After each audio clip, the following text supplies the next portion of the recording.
viongozi wa Simba Sports, Salim Abdalla Mwene Chegeni akiwa muongozana na Zubeda ambaye ni CEO wa Simba Sports, ndio akiwasili kwa ajili ya kusikiliza wito wa waziri wa habari, utamaduni, sanaa na michezo.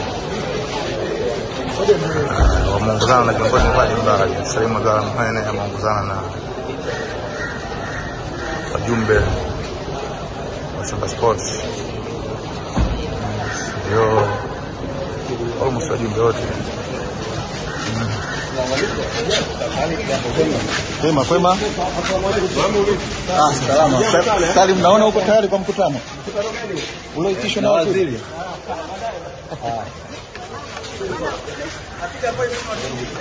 Huyo ni Salim Abdalla Mwene akiingia